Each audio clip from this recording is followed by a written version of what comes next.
Hello बच्चों, let's see this question. Consider N ellipse x square by a square plus y square by b square equal to 1. A is greater than b. A hyperbola has its vertices at the extremities of the minor axis of the ellipse and the length of the major axis of the ellipse is equal to distance between the foci of the hyperbola. Even E2 eccentricities हैं ellipse और hyperbola के respectively. Also A1 is the area of the quadrilateral. Also A1 is the area of the quadrilateral formed by joining all the foci A and A2 quadrilateral formed by all the directrices. यहाँ पे question दे रखा है if the tangent, पहले हम जो ऊपर given है हमारे पास उसके हिसाब से अपना पहले बना लेंगे एक रफ डायग्राम. तो वो क्या करेगा, हमें हेल्प कर देगा इस चीज़ के लिए. हम क्या करेंगे, रफ डायग्राम बना लेंगे. तो पहले ये रहा इलिप्स. ठीक, ये इलिप्स हो गया. उसके बाद क्या कर रहे हैं, हाइपरबोला बना रहे हैं. तो हाइपरबोला ऐसा है, क्यों बोल रहा है वो, माइनर एक्सिस के एक्सट्रीमिटीज़ के, माइनर एक्सिस की एक्सट्रीमिटी क्या है, उसके वर्टेक्स है हाइपरबोला के. तो ये ऐसा जाएगा यहाँ से. ठीक है, ये ऐसा हो जाएगा. तो ये पॉइंट हो जाएगा. सिंस E2 दे रखा है हाइपरबोला के, जो हमारा हाइपरबोला है उसके लिए हमको E2 क्या दे रखा है, एक्सेंट्रिसिटीज़. तो ये हो जाएगा 0 कॉमा BE2 और ये हो जाएगा 0 कॉमा माइनस BE2.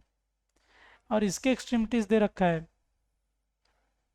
ये दे रखा है AE1 कॉमा 0 और ये आ जाएगा AE2 comma 0, sorry E1 comma 0 minus AE1 comma 0. ठीक है क्या.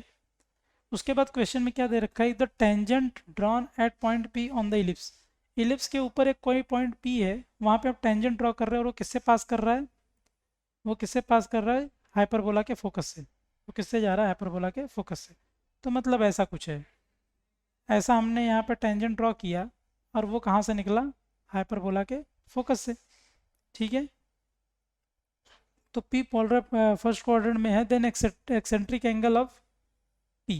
तो P को हम कैसा लिख सकते हैं, सिंस मेरा जो P है वो इलिप्स के ऊपर लाई कर रहा है, तो उसको ले सकते हैं हम A cos theta and B sin theta ले सकते हैं.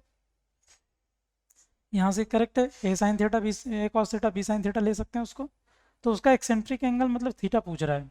यही जो थीटा है वो थीटा हमको फाइंड आउट करना है कि थीटा कितना होगा.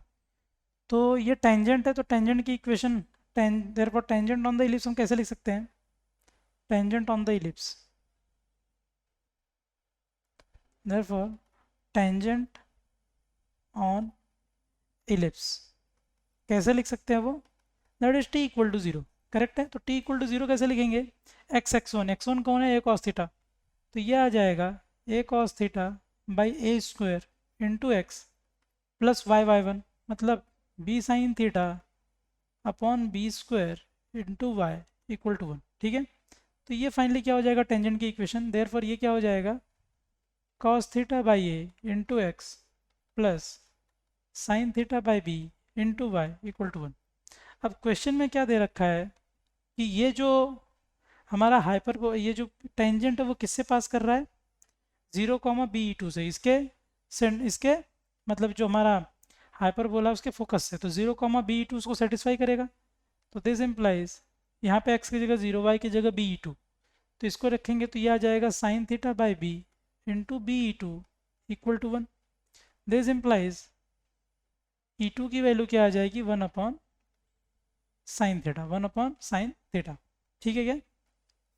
अब हमें E2 के बारे में पता लगाना होगा. हमारा E1 क्या है, इलिप्स का एक्सेंट्रिसिटी, तो वो हो जाएगा 1 minus B square by A square, E square की वैल्यू. करेक्ट है. यहाँ से साथ ही साथ यहाँ से हम देख सकते हैं, यहाँ से हम क्या लिख सकते हैं, E2 के लिए क्या लिख सकते हैं, हम E2 के लिए कुछ लिख सकते हैं. E2 के लिए क्या दे रखा है क्वेश्चन में कि जो माइनर एक्सिस का, सॉरी मेजर एक्सिस का लेंथ है, इलिप्स का मेजर एक्सिस और हाइपरबोला के हमारे दोनों फोकस के बीच की डिस्टेंस वो क्या सेम है. तो हाइपरबोला के दोनों फोकस के बीच की डिस्टेंस हो जाएगी 2B E2 और वो किसके इक्वल होगा, 2A के इक्वल. तो यहाँ से E2 की वैल्यू आ जाएगी A बाई बी आ जाएगी. करेक्ट है. तो यहाँ से हम क्या देख सकते हैं, ये A/B को यहाँ से, इसका मतलब B/A क्या हो जाएगा, 1/E2, 1/E2. Then E1 square क्या बनेगा, 1 माइनस 1 अपॉन, सॉरी 1/E2 है ये, ना कि E स्क्वायर. ठीक है क्या. इसको 1/E2 समझेंगे हम. और ये क्या है 1/e2 स्क्वायर, तो यहाँ से ये आ गया। दिस इम्प्लाइज आगे हम क्या कर सकते हैं, अगर साइन थीटा हमारे पास 1/e2 है, साइन थीटा हमारे पास 1/e2 है, तो शायद हमारा आंसर भी e2 के टर्म में ही है, आंसर भी e1 और e2 के टर्म में ही आ रहा है। ठीक है, तो हम आंसर हमारा e1 e2 के टर्म में है, तो हम यहाँ से क्या निकाल सकते हैं, तो यहाँ से हमारे पास e1 और e2 के बीच का एक रिलेशन है, तो वो क्या है हमारे पास वो क्या आ रहा है, यहाँ से हम लिख सकते हैं e2 square into 1 - e1 square equal to 1। तो हमारे पास ये रिलेशन है। ठीक है क्या, अब क्या e2 दे रखा है 1/sin थीटा आ रहा है, तो हमें tan थीटा निकालना पड़ेगा। तो अगर ये sin थीटा आ रहा है, तो अगर एक ट्रायंगल हम सपोज करें 90 डिग्री के साथ में, ये थीटा बोल दें, तो ये आ रहा है 1/sin थीटा।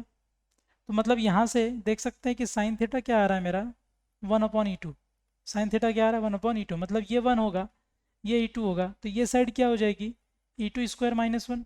तो देयरफॉर यहाँ से tan थीटा क्या मिल जाएगा मुझे, tan थीटा मुझे मिल जाएगा 1/√(e2 square -1)। Therefore theta tan की टर्म में क्या आ जाएगा, that will be tan inverse of 1/√e2 square -1। तो ये आ जाएगा मेरा थीटा, थीटा क्या हो जाएगा 1/√e2 स्क्वायर -1। तो 1/e2 square -1। So correct option is here 3। जो हमारा करेक्ट ऑप्शन है वो क्या हो जाएगा 3। I hope you understood it well, best of luck.